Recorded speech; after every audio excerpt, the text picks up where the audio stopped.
So I'm wearing a Connor McDavid Team Pacific All-Star jersey from last year. Remember when they did All-Star games? That was fun. Well, not really. Tyler's wearing a Team North America McDavid jersey, and Alex is wearing a not Connor McDavid adjacent jersey. Welcome to Up the Boards. It's a hockey podcast where we talk about stuff and hockey, mainly hockey. I'm Yusuf, that's Alex, that's Tyler, and we've been doing a little thing recently where we have been doing our way too early predictions on next season for each division and just talking about how each team's looking so far through the offseason. We've already tackled the East, we've done the Atlantic and the Metro. You can check those out in our channel. Go check that out. And today we figured we might as well tackle the not so hardest division in the West, and of course Alex's home division, the Pacific. So, Alex, you ready to get underway? Yeah.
Yeah.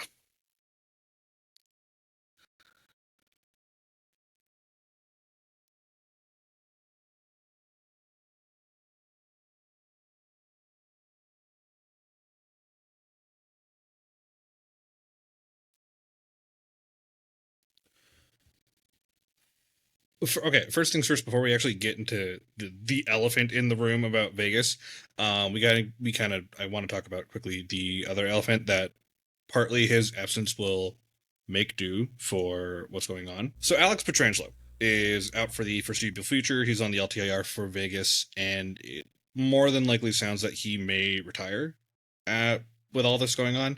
And I just want to say from the bottom of my heart, as a fellow Southern Ontario boy, Alex is from the neighboring town over in King City.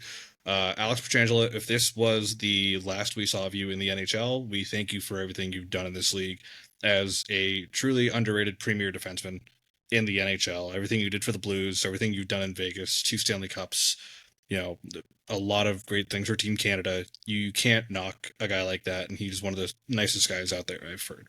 So, Alex Petrangelo, if this truly is the last time we've seen you wear an NHL jersey and play in the league, we thank you for everything you've done. That being said, Mitch Marner is a Vegas Golden Knight, right? With the amount of names that were thrown that are out of Vegas, Nicholas Waugh, Nicholas Hague, Tanner Pearson, all that is made up for with the addition of Mitch Marner, right? Like on the flip side, when we were talking about the Toronto Maple Leafs during our little Atlantic conversation, how do you make up for Mitch's absence in Toronto? And Vegas goes, well, we can get rid of all this because we're getting Mitch. Vegas has shown over the years that they have been a defensive stalwart. They don't necessarily play a defensive game, but they're just bigger. They're just bigger than everyone, right? They won a Stanley Cup where every defenseman on their roster was over 6'2". They played the heavy fortress style game of hockey to win a Stanley Cup. Mitch Marner now being a Golden Knight, on top of what will be a healthy Tomas Hertl. We who knows about Mark Stone? He's probably healthy, but they're going to lie about it anyway. And a healthy Jack Eichel, including that depth that Vegas has. We are about to enter an era of the Vegas Golden Knights where firepower is the way of the game. And they're that him and Eichel, if they click on night one of the season, we're all in trouble. We are all going to be in trouble because never mind the firepower, even on the defensive end of the game of hockey for the Vegas Golden Knights, looking at it from a 200-foot perspective, Mitch Marner has really upped his defensive game when he was in Toronto. He could never really be a proper 200. He can't be a off like a defensive forward because he's got to focus on his playmaking. But if he can keep his playmaking up and he can focus on both sides of the ice the same way that he's been trying to in Toronto, paired with the likes of Jack Eichel, who is an incredible playmaker and trigger man when he needs to be. Pair the two together, God knows what's going to happen. Vegas might hostily take over the Pacific this year. Yeah.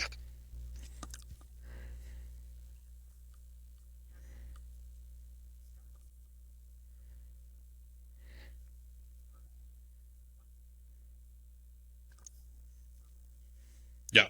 Oh yeah, it's going to be a great time for. Do not be shocked if we finally see a 100 point season out of Jack Eichel Yep. on a contract year. Yeah, it's there. He just feels like it. He does right.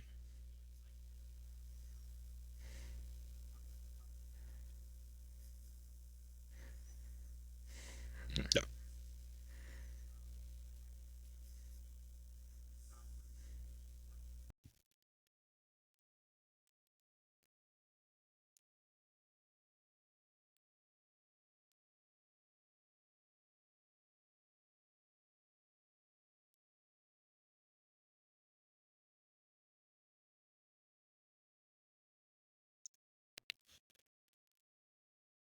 Yeah.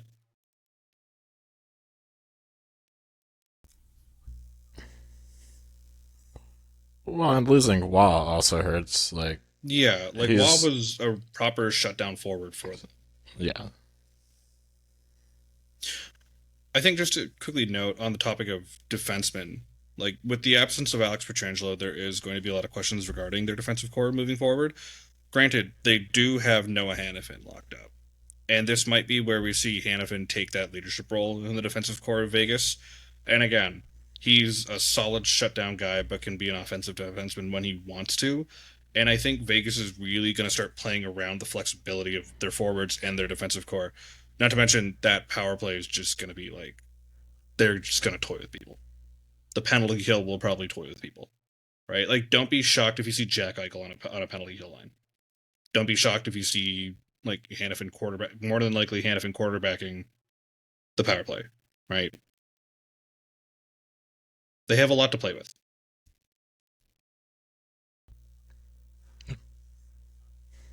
Yeah,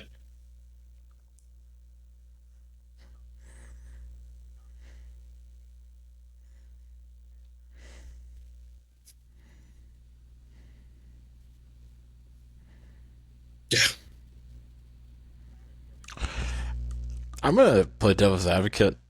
I think my only kind of qualm with Mitch Marner, and I think I said this a little bit ago with the, and we were talking about the Leafs. It's I I think he's a really talented player.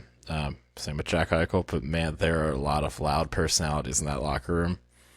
And I will say, I think if they go through a skid, I think things are going to get kind of feisty real quick. That's kind of my only note. And I think their coach is fantastic, but I don't think Cassidy has it in him to really right the ship if that kind of goes down. So that'd be my only take on that. But I think once again, they will be scoring a lot. yeah. I think there'll be a lot of like 7-4 games because they're certainly not going to play defense, and Yeah. I still am not sold on Aiden Hill at all. So I think very honestly, that's kind of my take. I think to both, I want to finalize this to both your points. Um, Number one, yeah, the amount of attitudes in that locker room are going to make things interesting. But I think for Mitch's case, because he's now in a different environment that isn't constantly flocked by media, it may be a little calmer for him for the next little while because no one's going to start flocking him until he gets even close to Toronto. So I think it'll be like I think a change of scenery is going to be good for Mitch, attitude wise in the locker room. Hopefully it works out. It worked out well for Jack Eichel. He was never a bad guy in the locker room. It's just he was definitely sick and tired of Buffalo, but who wasn't sick and tired of Buffalo? The second thing, talking about Aiden Hill, I don't think Vegas is done in their hunt for players. I think they're looking for a goaltender. Yeah, but the problem is there's nobody. Like That's the genuinely, that right. That is because the actual problem. Is the there's the no one. Yeah. the sole goal of the Flyers this offseason was to get a goalie, and their solution was Vladar. So I mean, I Yes. just don't think there's a solid goalie out there. Grubauer. No. But other than that, yeah, I don't know. And Right. that's a That's the stretch. thing. So I mean, It's like,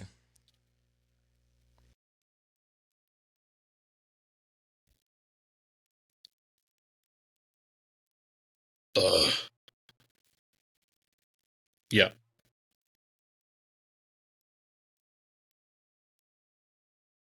Mhm.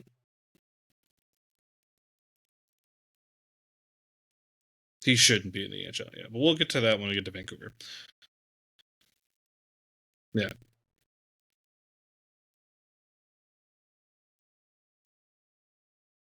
Yeah. Especially recently, Vegas's social media team scares me a little bit sometimes because they will be like they'll focus on team highlights, they'll do whatever, and then randomly like one morning their Twitter account will be like, "Good morning, everyone. Who's ready for something?" And immediately all eyes are on Vegas. Like, what the hell are you doing? Like, what are you possibly planning this time? Something in me feels that they're not done, but we've still got another like month and a half to go. Exactly.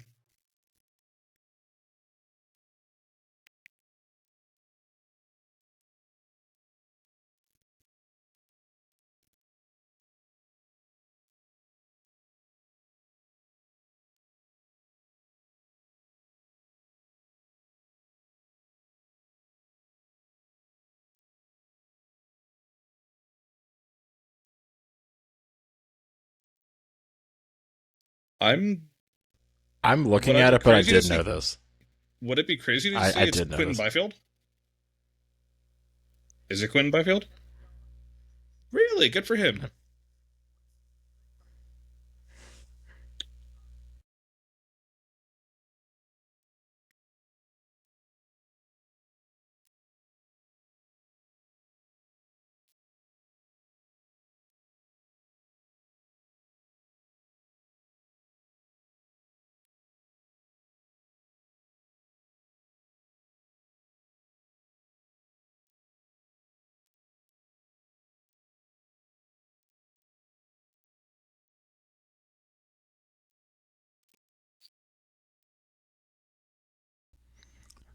I mean, I'll talk.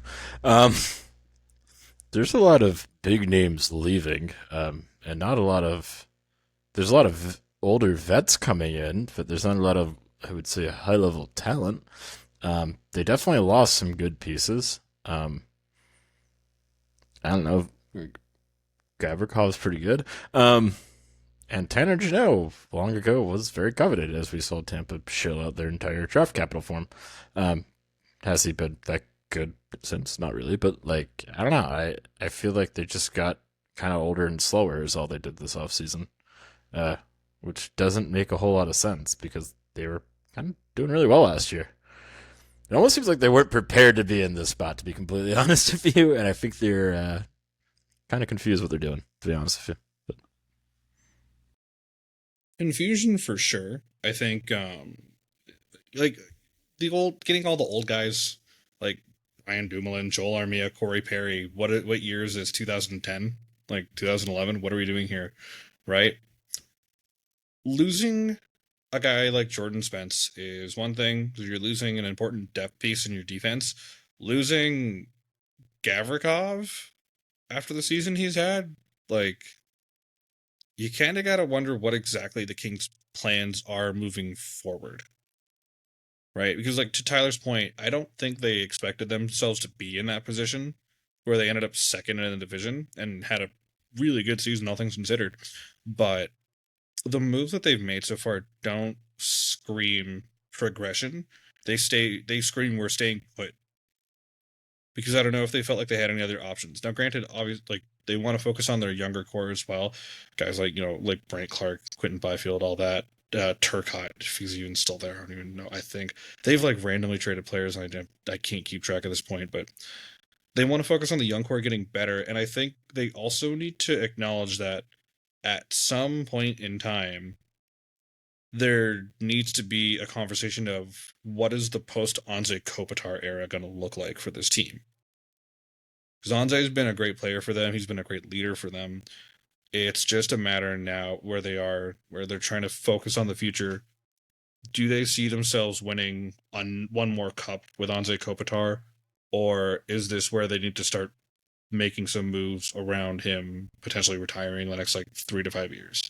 Right? He's not even that old, I don't think. But as far as the whole team goes, they're definitely in a spot where they know they can contend in the playoffs, but it doesn't seem like the moves they've made scream we're taking this seriously. It screams to me we want to stay in place.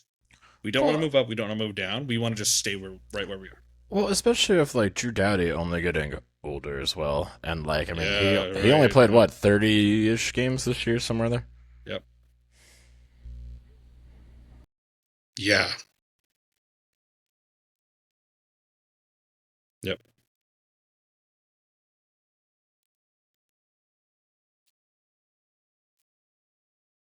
Yeah.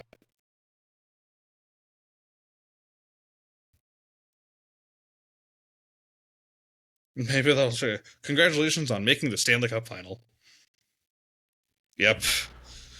But like, yeah, I don't really want to put much stock in a 35, 36-year-old defenseman um, going into the season after we just, you know, did pretty well in the Pacific. I mean, like that just kind of Yep. feels like a dumb move. And then you lose a really good like guy and about to enter his prime or kind of in his prime actively, and it's like that's not very good to do. Yeah. But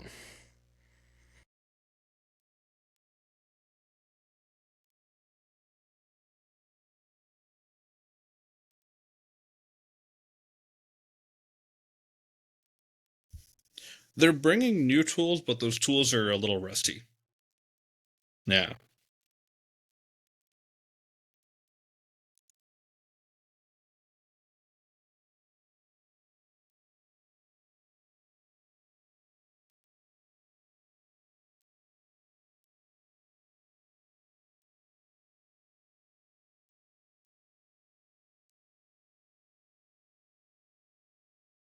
Yep.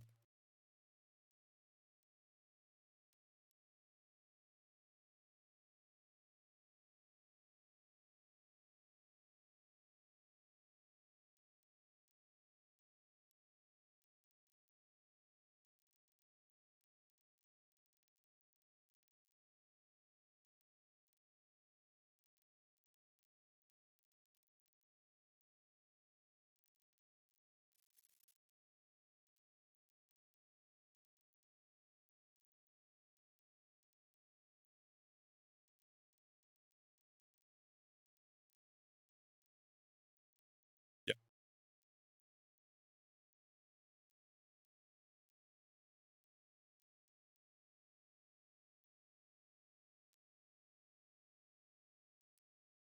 So the playoff conversation is going to be interesting because I feel like Edmonton has, or not Edmonton, sorry, the Kings have a specific question in mind. That being the team I just mentioned. How do we beat the Oilers? What is it now? 4 straight series against the Oilers that they've lost, right? That needs to be. I feel like it doesn't need to be a conversation actually, but it's gotten to the point where you've lost 4 straight series to them, it, especially with the way they lost the series this year. Like, really, you were looking so great for 2 games, and then, 100%.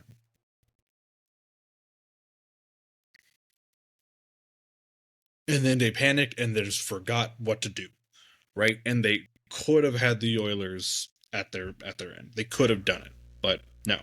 My point being is, I think they're trying to focus too much on how do we neutralize the Oilers when you need to realize there's a much bigger problem, and that being the rest of the Pacific. well, the Oilers got in their own way, and we'll talk about that in a minute. They do. We'll get to the Oilers in a second, but yes, they do get it. Now, let's move on. Let's move on. Go Darcy Kemper. Yeah. Yep.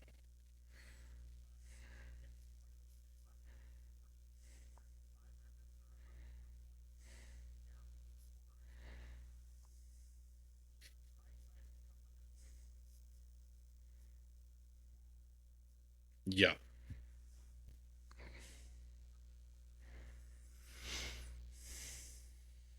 Yeah.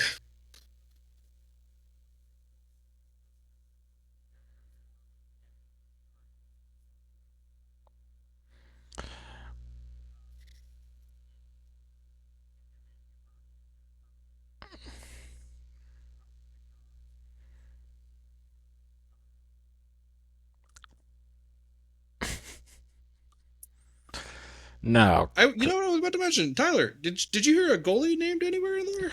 nah, because, like, once again, as we said about the Flyers and every other team, there aren't any. Like, dude, this is, once again, if I'm Buffalo, they should have traded one of them. But, whether it was Levi or UPL, like, someone should have Or gotten traded. UPL, yeah. But, because they're clearly not trying. But, I think my big thing is just, like, when you look at the Oilers, I think the biggest concern I would have is, like, McDavid was second in points with a nice even 100. And then there's a 33-point drop to the next closest guy, which is fine because 67 is still really good. But I just have to assume the number just keeps going down tremendously. And I have to assume a lot of the higher point totals on the team, in quotes, not counting McDavid and Draisaitl, is probably because they just assisted on a goal to Draisaitl or McDavid, which is fine. There's a lot to be had there, but exactly. But that being said, to make the pass and 20 minutes later, McDavid, goes down and scores, based on that pass from 20 minutes ago because he's just playing with the puck for so long. But it's a single-handed effort. Yeah, the lack of goaltending attempt is wild. I know I saw some Swayman to Edmonton rumors long ago. Uh, it's just kind of one of those things that this is the dead horse that they keep beating every year, and they have not acquired a goalie. And once again, I loved Mike Smith in his prime. Um, I don't think Mike Smith in his late 30s, early 40s was the move. I certainly am kind of mixed on Stuart Skinner. I know a lot of people love him, a lot of people hate him. I don't know. Is he your guy? Probably not. I think if you have any doubts about that as an organization, you should probably try to take a swing here. But you could also add more scoring. That's also fine, I guess. At some point, just score more goals than the opponent kind of works. But I just think you can't brute force this one.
So we've gone over the goalie conversation in Edmonton way too many times at this point. Like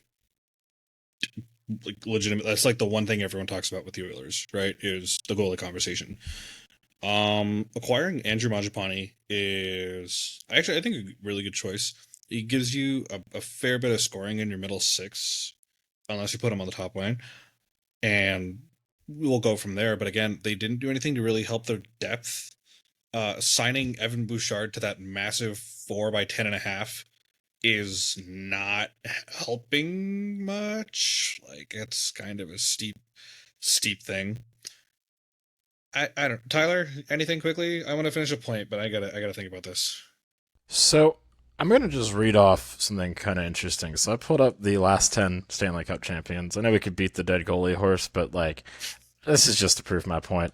2016 Penguins versus Sharks. You had Matt Murray versus Martin Jones.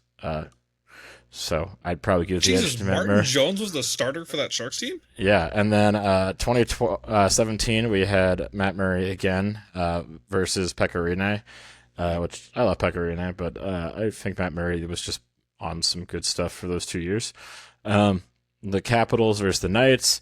I think that's one of the weird situations where like the better goalie didn't win, but that was also Holtby had like one of the greatest seasons ever for a goalie in terms of like most wins and such like that. So I kind of think once the Caps beat, that was the whole other thing. But 2019 was the year that Jesus, the boy from Richmond Hill, Ontario, popped off with the Blues and beat the Bruins. And once again, I love Tuukka Rask, but Jordan Binnington had a time. We can keep going here. Then the Lightning won 2 in a row with the guy Vasilevsky, who's kind of a top 2 in the league, if not the entire world.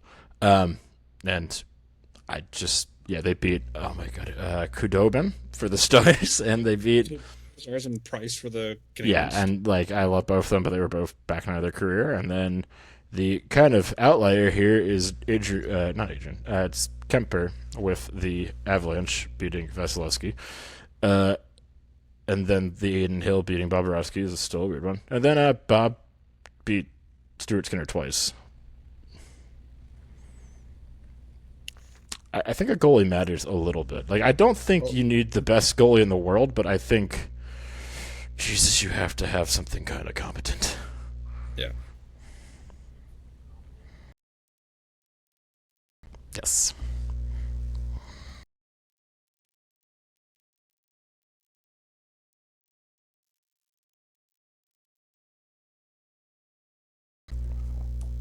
Yeah. Yeah.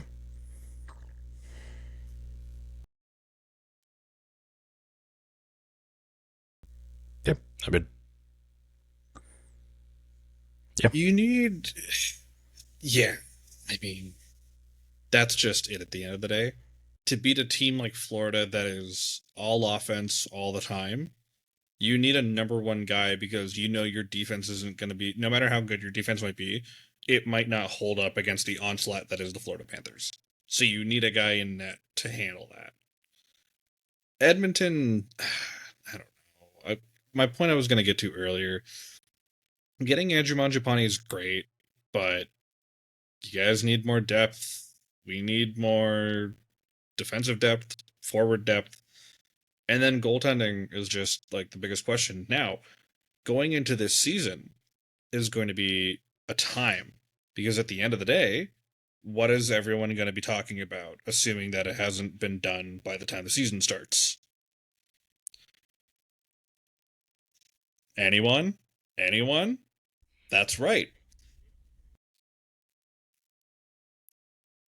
Um, I feel like they do. Tyler, what? Who's that guy? Yeah, can you turn it? Tyler, what's the name Oh, of that I know who guy? you. Oh, it's future New York Ranger Connor McDavid. Shut up. Okay, well, that should have seen that coming. Oh Yes, yeah, it's gonna be exactly. fantastic. If Connor McDavid actually does not have his extension signed by the beginning of the season, all eyes will be on the Oilers this entire year. Well, and then you're gonna have Because every fan base just saying insert team name here is getting McDavid, and it's just Sure, going to be right. that the whole year. Oh, the Sharks are It does. bleh. Cap space doesn't matter. You will make room for Connor. Yeah, exactly. This is Connor McDavid The we're talking about, right? wet mop of a personality, but he can score a lot of goals, which matters in hockey. It does. But to my point is Connor McDavid's he's kind of really good. I don't know if y'all knew that about Connor McDavid. He's kind of really good at hockey. But he's going to be he's on a contract year. And the extension has not been talked about apparently. It has not been signed, nothing, right? All eyes will be on the Oilers this season. All eyes will be on the front office this season. Not about the extension, but about what they do around the team. Because whether people want to believe it or not, maybe Connor McDavid does get his extension done later in the season, stays in Edmonton long term. They just made straight Stanley Cup finals. They lost the first one by a hair. If they weren't gassed in game 7, things might be different. Unless you're Stuart Skinner. Then it was very different. And then they lost in embarrassing fashion this year. If I am Connor McDavid, I am focusing on the season ahead. I'm not worrying about that extension right now. I just want to focus on winning. But you kind of need more than one guy to win, besides Leon. Right? The NHL fans, media, GMs are going to be watching the Edmonton Oilers this coming season. Because if Edmonton fucks up, McDavid is out of there.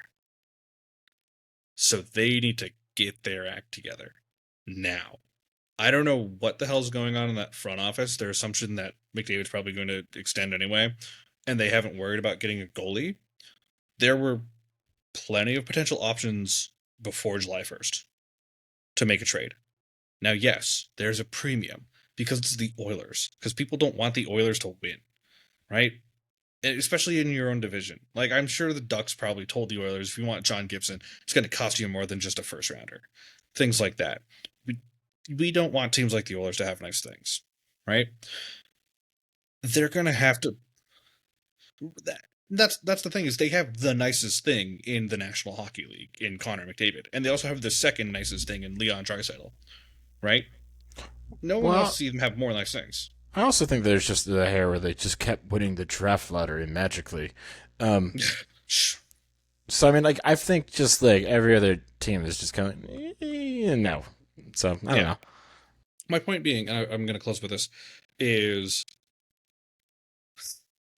the Oilers, from a player perspective, it feels like they've regressed with the acquisitions. Not a lot. Now, losing Corey Perry, you lose a little bit of that veteran presence. Losing Evander Kane, you're losing a goal scorer, but you're also losing a bad attitude in the locker room, which is good in a way. But you're now loaded with Andrew Mangiapane as a probably middle six guy, and you've got how much is it now? $20 million between Darnell Nurse and Evan Bouchard for the next 4 years, on top of the current 20-something million between Draisaitl and McDavid.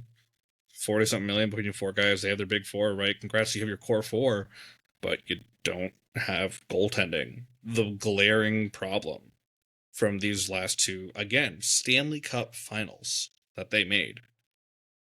They refuse to acknowledge the actual problem in the room, the actual elephant. And I feel like with that, we're going to see another Oilers season where they probably fall off a cliff and just climb their way back up. I don't think they get as far as they did last year or the year before.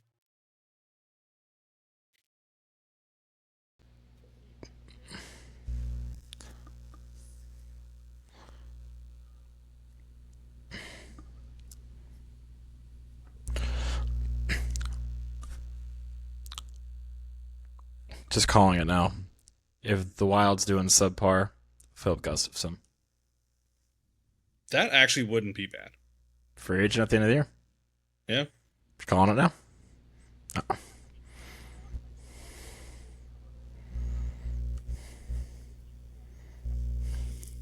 Yep. Absolutely. So shall we move on?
And you said his name was Makia Kippersoff. Is that what you were saying?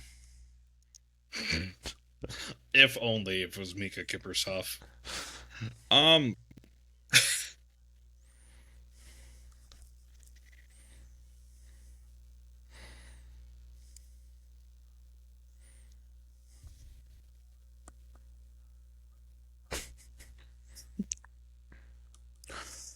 Yeah, losing Vladar, that's gonna hurt, man. But yeah, it's gonna hurt a little bit, but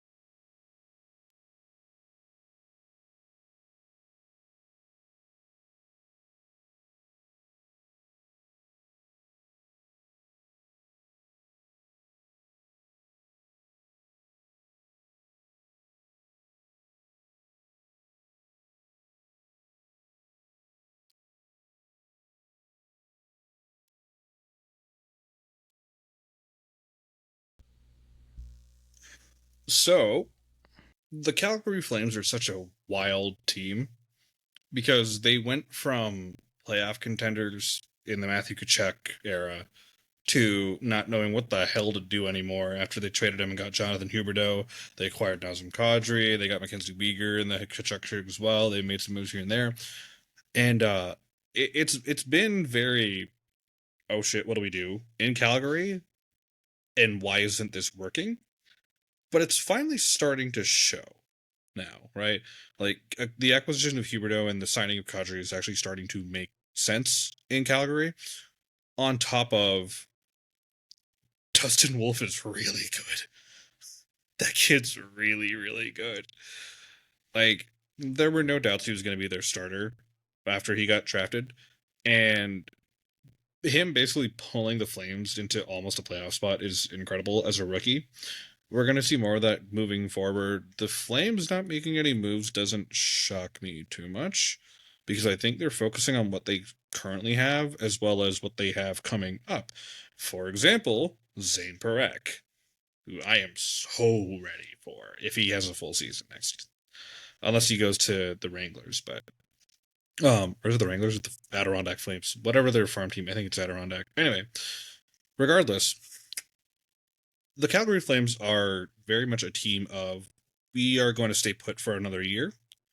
We're going to see progression from the team chemistry wise, but that will more than likely spell out that they stay put where they are. The Pacific is, for the most part, contentious division, especially in that top three. And then the West as a whole, we're going to get to the Central next time, is going to be a big part of why Calgary probably doesn't end up getting a wild card spot. But as far as future goes, they're just probably focusing on what they have right now. I'm not too worried about the moves they didn't make or the moves they did make. It's just a matter of let's just sit this out and see what happens. I think that's a great way to describe it. I mean, I think they're expecting to just develop this season. I think that's Dustin Wolf carrying where they are is great, but I think they're staying on the path. I think they could easily be like, we're ready to go, and like go get a bunch of pieces who might not work out. And I think they're like, you know what? Let's let the young guys develop. Let's see where we are in a year, and let's go from there. Like, and just keep it really easy this year. Don't make a whole lot of chaos. Don't make a whole lot of noise. If we make the playoffs, great. If everyone starts balling out, fantastic. But right now, let's just see what we got going on.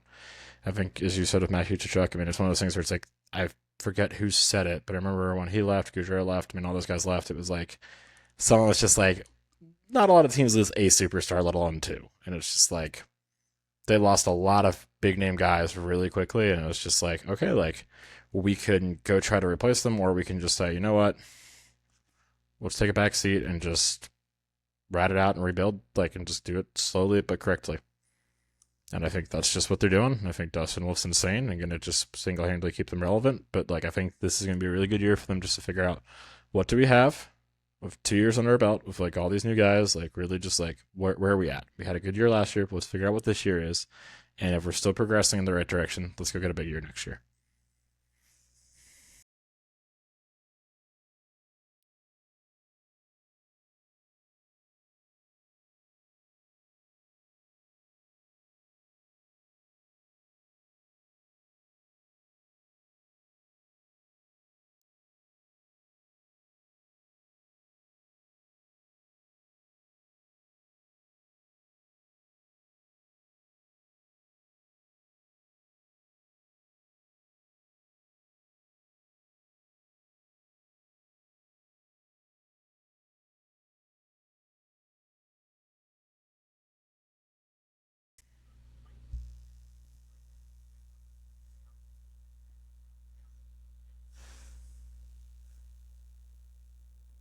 Jeez. Didn't realize I was still muted. Oopsie. Anyway, I believe that they've broken ground on the new stadium, so that is being worked on. There will be something replacing the Saddledome. Sad face. No.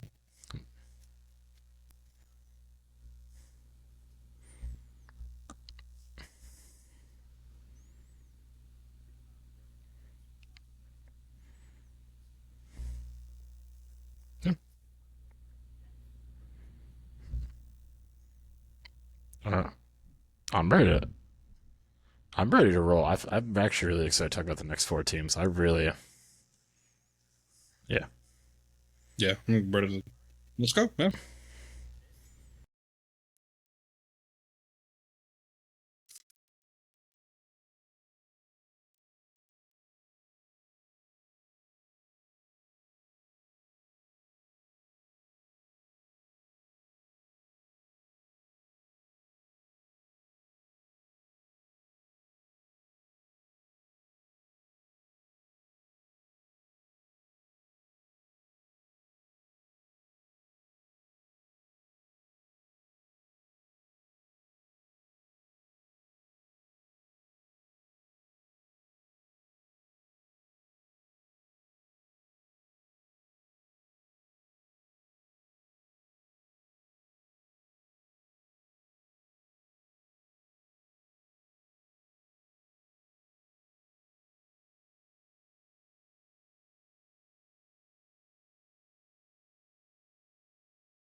They also just traded Dakota Joshua earlier today I, to the Leafs for a fourth round pick. Yusuf, So do you want to start? Or you want me to take this? may I start? Yeah. Okay. Oh no, if you want to, Alex.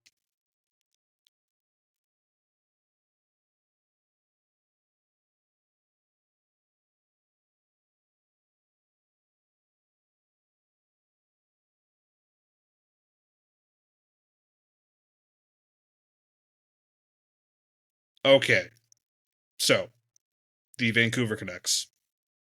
Um, two things. Number one is how do you explain the regression from winning the division to fifth? And number two is you named out the three leading scorers on the team this past season. Elias Pettersson's not there. Is it time to have a conversation about Elias Pettersson? Not the defenseman Elias Pettersson, the actual the more expensive Elias Pettersson. Is it time to have the conversation that maybe this isn't going to work out? Right? Sure, of course, right. The Vancouver Optics might say that it was because of JT Miller. We will see this season, especially now that Besser's back, which confuses the shit out of me that he actually resigned. Yes, But Tyler. but JT Miller left and did better in less games than he did in Vancouver this year. That's a fact. Did you hear that? I hear Rangers propaganda. Where did that come from? Oh, I know it's a fact, but my point being is my point being, um, we have seen the Canucks over the years focus the team around Quinn Hughes and Elias Pettersson. Now they're strictly focused around Quinn Hughes, although that might change because Patrick Allvin can't keep his goddamn mouth shut. Is it time to have a conversation about Elias Pettersson being their number one forward on the Canucks? Is it time to have a conversation that maybe Patrick Allvin isn't making the right moves for the team? Like I said, they literally traded Dakota Joshua like 5 hours ago or 6 hours ago to the Toronto Maple Leafs for a fourth round pick. What are you doing? What is going on here? There have been a lot of questions I've had with this team over the years. One of them especially has to do with the way they've handled prospects, namely Vasily Podkolzin, who was their 10th overall pick in 2019, that everyone had for some reason projected to be like the next ace sniper in the National Hockey League, and he's not even in Vancouver anymore. He's in Edmonton. He got traded like 2 seasons ago or whatever it was. You're working the team around Quinn Hughes. You've re-signed Besser. Pettersson's still there. Demko is still there, and you've traded Arthur Shelovs. What exactly is the MO for the Canucks now? Because you made a massive regression from the season previous to this past season. Where exactly do you go from there?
So I think you guys have said a lot of great things, and I actually think you guys have hit the nail on the head.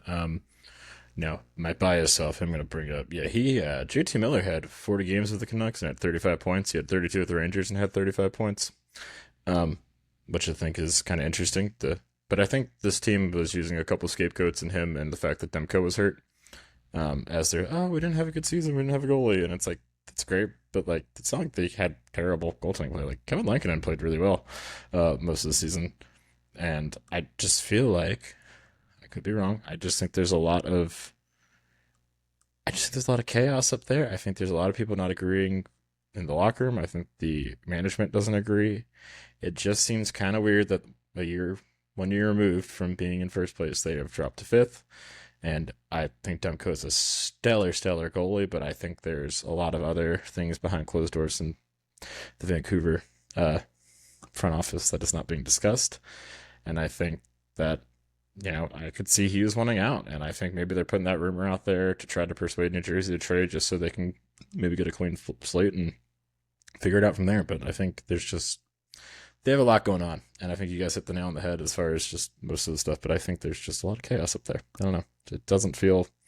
It kind of feels a lot like the Rangers in the sense that there was a lot of off-season talk and drama and things that were kind of loud noises, and it caused a lot of dysfunction and a lot of takeaway from the ice. And look at the fighting and everything else that's going on, and it's like, but no one's really caring about the team aspect, and it's just too much noise.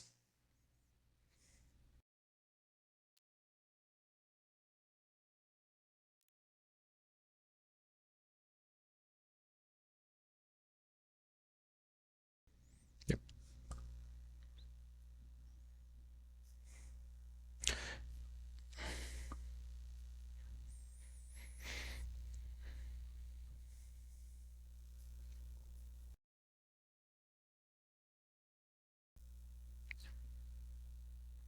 I, I think we should move on to the next team because I think someone really cares about the next team. Yeah. Just really quick about the Canucks is I'm curious to what Patrick Elving does this coming season. Not moves wise, but more keeping his mouth shut. Because, like you said, there's just too much noise around the Canucks. I think they need to take this season to try and reduce that noise in whatever way they can and focus on the task at hand, and that is winning hockey games. Right? That's really it. All right. Let's move on. Yep. Quack.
Okay, you want to talk about a team that really stepped up in the craziest ways, and that's the Anaheim Ducks.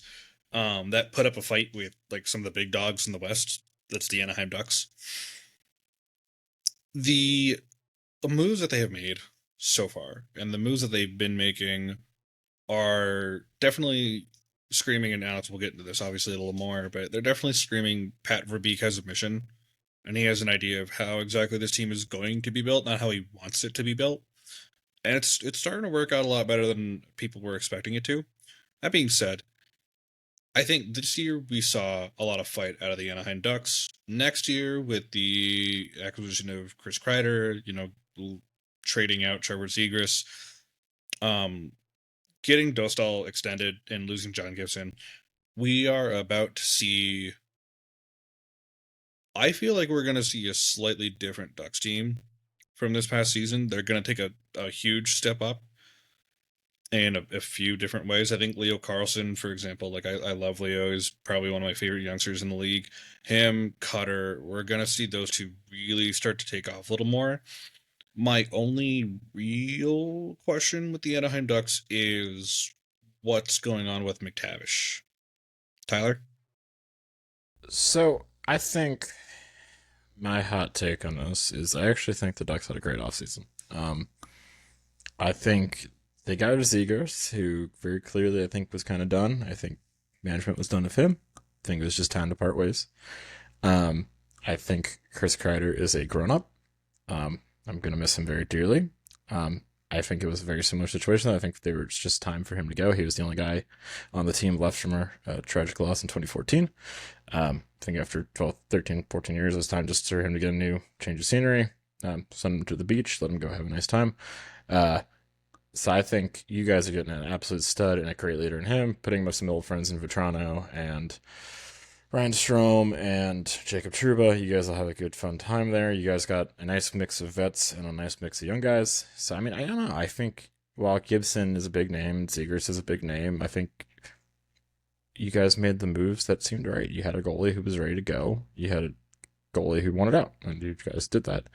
You had a forward who wasn't happy to be there, and you got a forward who is happy to get a fresh start and kind of finish out his career. And it's a guy who has had great years. And, Zegras, honestly, I think is a big name, but has never really put up that many points, contrary to what everyone thinks. He's really not that high of a scorer if you look at his stats. So I think, honestly, I think everything you guys did was a great move. Like, I think it's just now you got to put it on paper. Like, it's all on paper now. You got to put it on the ice, and I think that's going to be the big question for the Ducks: is can they put it on the ice?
I'm pretty excited for the next team. I think they're gonna be an interesting conversation, so I'm ready.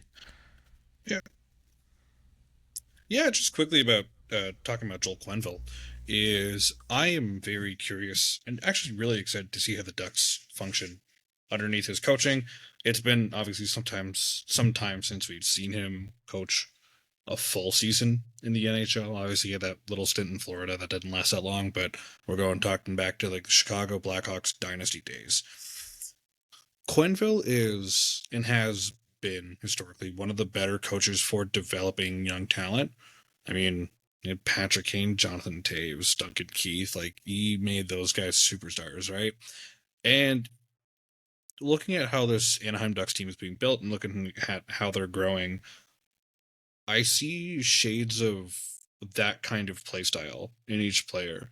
Like you have your sort of star goal scoring guy, probably going to be Cutter. You have your number one center, Leo, right? It's going to be really interesting to see how this team moves forward with Joel Quenville, but I'm very excited for them.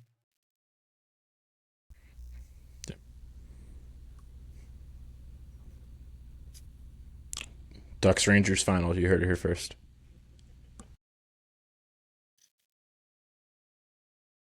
Yeah.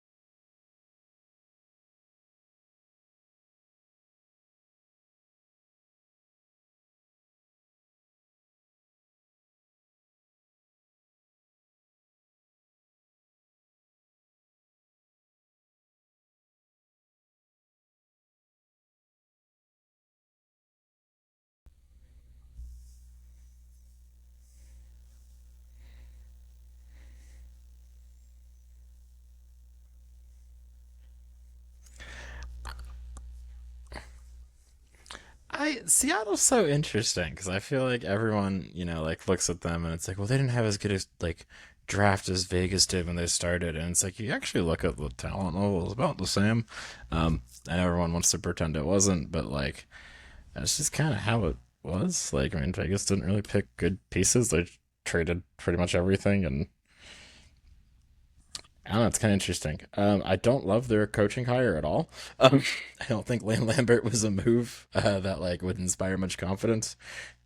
So I don't know. It's like this is a team that I think tried to do something a little bit different than what Vegas did, and I think that's great as being the kind of other recent expansion team. But it's like I don't know. Mason Marchment's good. I think that's a good piece. I think Ryan Lindgren's going to help their defense. I think they will be better than last year. But man, the Lane Lambert hire is one I just don't understand at all.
The Seattle Kraken are truly the most, what's the word I'm looking for? Middle of the ground team in the NHL. They're not good, they're not bad. They're just kind of stuck in the middle. They've kind of been stuck in the middle ever since they got here. Now, to the point of people comparing them to Vegas, like, oh, they had a worse expansion draft. No, to Tyler's point, they really didn't. But Vegas was just far more hyper aggressive as a front office to get shit done ASAP. Ron Francis really hasn't been that sort of guy, as we can kind of tell over the last couple of years of Seattle existing.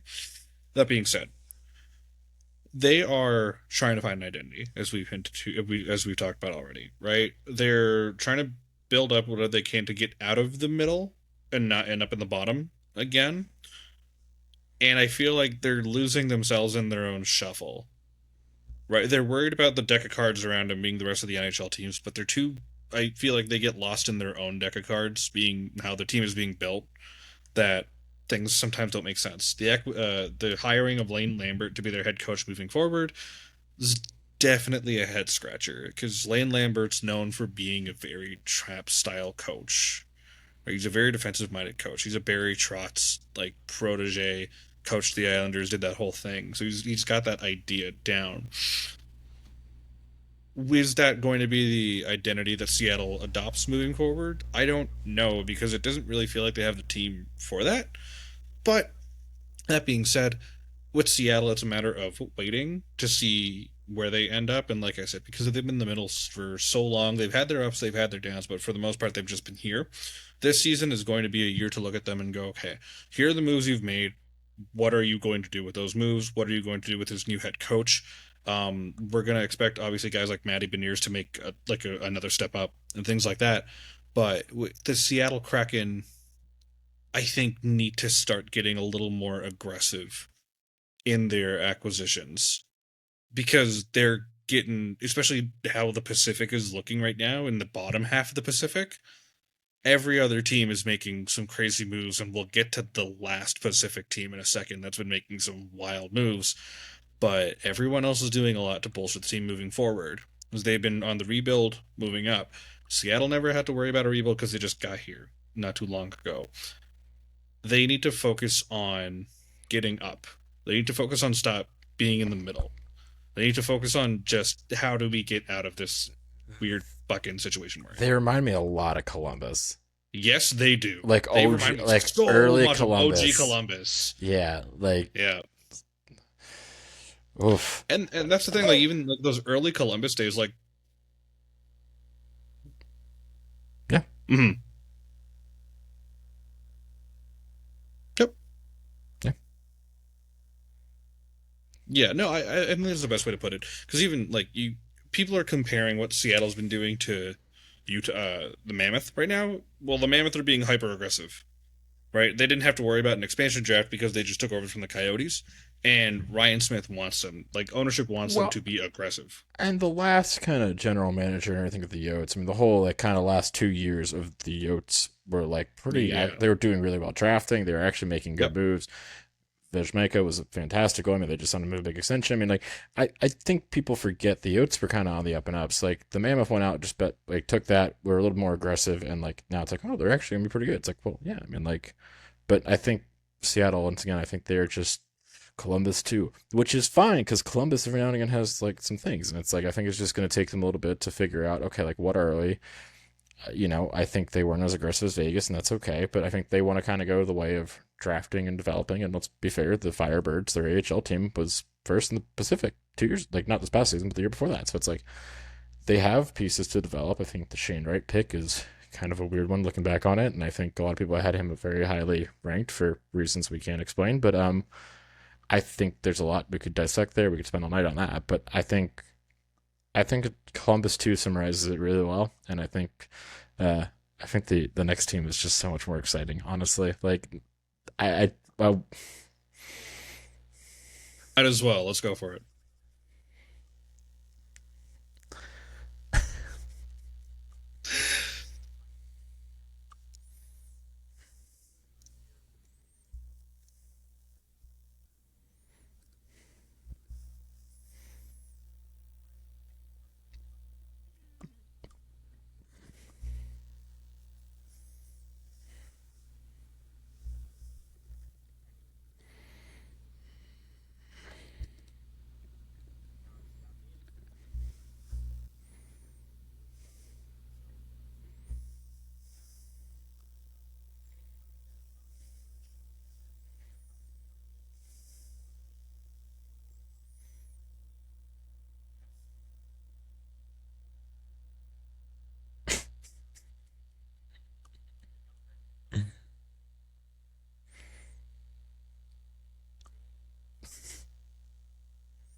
So I'd like to take the lead here because I actually very strongly disagree with you. I love it. So they didn't. Everyone you named there was a long term thing. I mean, I think they understand they're exciting. I think the goal this year is to get people back in the building. I think it's a very simple goal. I think they want to put something better than the 50-point team on the ice. So I think they went out and just got a bunch of quick 1 year deals and short term things. I mean, I think that's great. I mean, I'm not trying to. So these are the only players they have signed for 2026, 2027. Yaroslav Askarov at $2 million, Orlov at 6.5, William Eklund at 5.6, Will Smith at his rookie deal, Celebrini at his rookie deal, Gaudet at 2 mil, Barclay Goodrow would be at his last year of his contract with like 3.6 basically. Tyler Toffoli will have 2 years left with 6 mil, and then Couturier will be on his last year with 8 mil, and he's on IR. They have nothing signed. Like they have all, and they only have 2 more years of buyout money, which is like 3 mil next year, and then they're out of that hell. And then they have 2 mil of retained. So I mean, they're actually in a great spot to just like really do whatever they want next offseason. I think they looked at the free agent market. I think while there are like 2 or 3 really shiny pieces this year, wasn't a whole lot of big names. So I think they said, you know what? Let's just go get something to field a team. And I think that was their entire goal. And I think they're fielding a team. I think they're going to probably hit maybe 60 points this year. But honestly, I'd love it because it's just like they recognize like this was a bad year. Like honestly, all things considered, we talked about some shiny names, but realistically, we haven't really said anybody big. So I think just roll the dice, develop, and accept being at the bottom and roll with it. They know exactly where they're at, and they're not going to fool anybody. Yeah, what better way to explain that than they're just going to focus on development, right? The San Jose Sharks are such a fun team to watch because they know they have the cap space. And to Tyler's point, they're making these short deals. They get whatever they can to bolster the team for now, and then next year when they have all the space, they're going to do whatever the hell they want, right? And they'll know where they're at. And that's the big thing. Exactly. That's the important thing is they're going to know where they're at. Now, acquiring a guy like Ryan Reeves is definitely a head scratcher for like 5 minutes, and then you realize they kind of need someone to protect the kids while the kids are, doing their thing. So it makes sense, right? Getting Alex Nedeljkovic helps out Yaroslav Askarov a lot. Now, Ned, like him or hate him, is still an NHL goalie. He's still better than most goalies out there because he's in the NHL. And that'll give at least a year of buffer to the San Jose Sharks for Askarov to develop a little more. Because, being put in a situation where he has to be the number one guy now is probably not the way they want to go. But you want Askarov to develop properly and get his time in, get his starts in, all that, right? In the NHL. This is the best way to go. And I think they're doing a good job. Now, the fun part about the San Jose Sharks, right? The youngsters. Macklin Celebrini, Will Smith, William Eklund, Shakir Mukhamadullin on defense, right? Quentin Musty's in there somewhere, I think, in the prospect pool. Like, this Sharks team, when they're Michael freaking Misa now, by the way. I forgot about him for a second. Oh my god. Michael Misa. Next year, who knows? On the Knights? Why can't I remember? It's not Musty, is it? I don't remember. Probably a great player since they play for the Knights. But and then next year, if they do bad again, you get a top 3 pick, you probably get Keaton Bearhoff. The Sharks are gonna have so much fun. Yeah, they're because when they're great. They're great because you have this loaded up roster of kids that are going to be developing at the same time, and you just buffer around them, right? You put whatever you can around them to help them develop.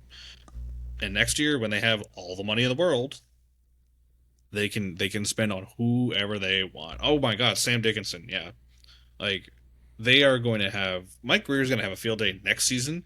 This season is the insurance liability season. I think that's the best way to put it.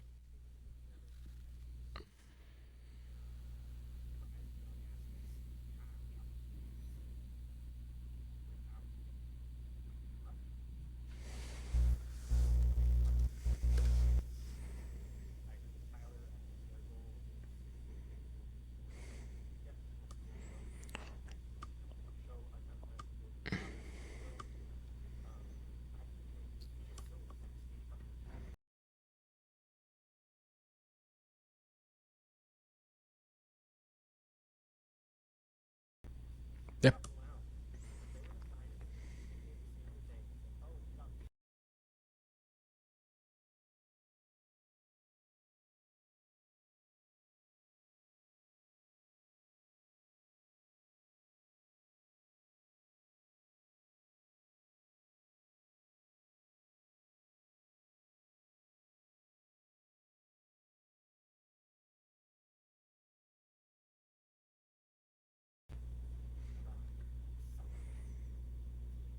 Yeah.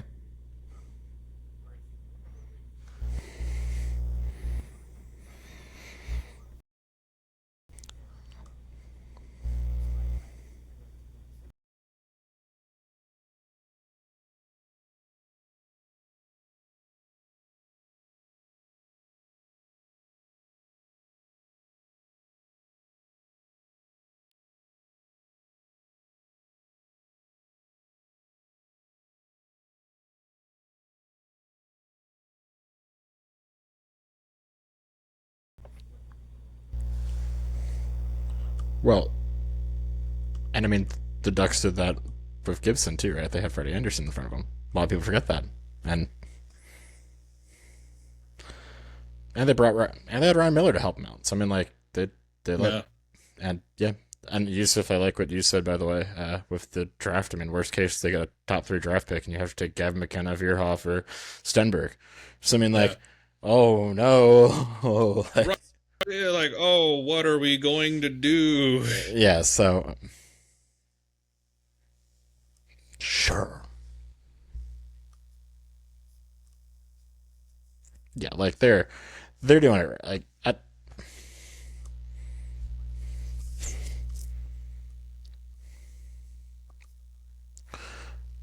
yeah. And I think that's why I love this offseason. They're like, you know what? Let's take the bottom. Like, I mean, like, honestly, that's what they said. They're just like, we'll just accept where we're at. Let's get the young guys developing. Let's figure out, Vaskarov's the guy. Let's figure out all this stuff. A lot of big question marks. Let's see if, like, everyone's ready to take a step and, like, prove that they've gotten better. And worst case, I mean, they didn't put up a lot of points, so the chances are they'll probably still be bottom 10 in the league. So, on the plus side for them, even if they have a decent season and, all their weird signings pop off, they're still probably bottom 10. So like they'll still get a high draft pick and they could still, go out and sign a bunch of players and it won't matter. So I mean like I think they're in a great spot. I think it's gonna be really fun, honestly. Do we want to rank these? Well, probably a time. Yeah, let's do that. Yeah, I think so. Yeah. I, Go one at a time. okay. Yeah.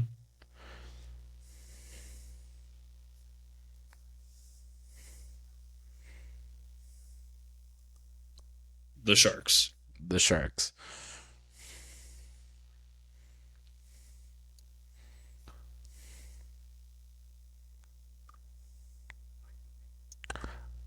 I also have Vancouver. I have Seattle. Okay. Interesting. Okay. Okay. That makes it fun. I also have Seattle. And this is where I have Vancouver.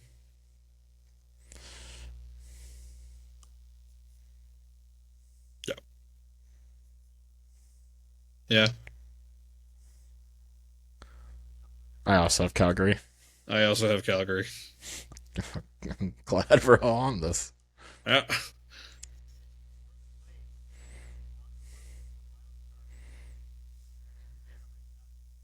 Yep. Yep. Yep.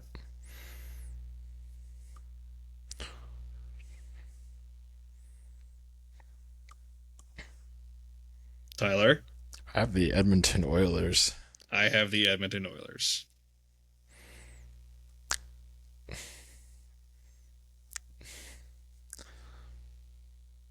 I have the LA Kings. I have the LA Kings. Who could be first? It's Well, inevitable, isn't it? We had this conversation.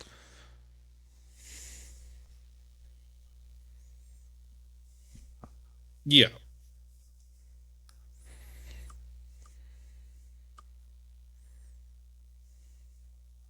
Right. It could flip in any way, but I think this kind of goes to the same idea of conversation we had regarding the Metropolitan Division, in that there could be a lot of flip flopping around 2 through 8, but there is an inevitable one. And with the same thing with the Atlantic when we talked about them, there's an inevitable first. Much like the Florida Panthers in the Atlantic, much like the Carolina Hurricanes in the Metro, that we believe are going to hostily take over this division next season.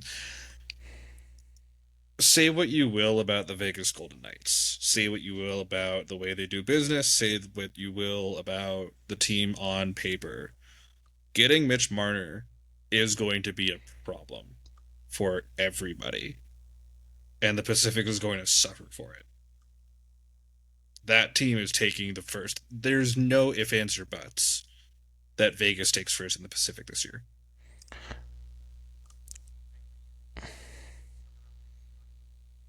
No.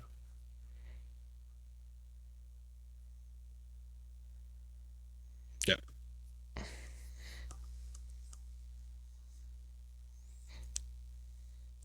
So I think I'm going to sum this up beautifully. I actually have been putting a lot of thought in this while you guys were just talking. I think teams love to take on the attributes of their city and just what it is. I think, from the Flyers of the 70s being a real blue collar, hit first team. I think just looking at Vegas, they were the first professional sports team in Vegas, and I think they've really embodied that with the showmanship, from the pregame and everything. And I think they're willing to just bet high. They're a high stakes team. They're willing to put it all on the line for one. Just, what, let's go get Jack Eichel. You know what? Let's exploit the LTIR or whatever it is. They're willing to do it to win. And I think that's the big thing. And in their mind, they're the house and the house is going to win, and they're going to go out there and they're going to just absolutely, every time there's a big name, they're going to be in the conversation because they're just ready to go. I mean, it's how they are. I mean, that's just their style. And I think it's beautiful, and that's why they're there, the way they are. Not to mention too, I think I have a lot of friends that definitely will always tell me like, Vegas, blah blah blah blah blah. They do this and they're me. Blah, blah, blah. They're like, I wish they would like suck. The salary cap's going up more and more over the next 5 seasons. When that salary cap gets higher, Vegas is going to look at that and start licking their lips.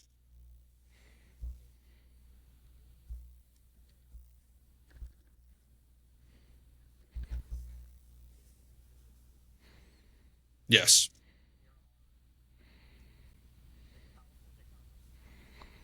Yeah.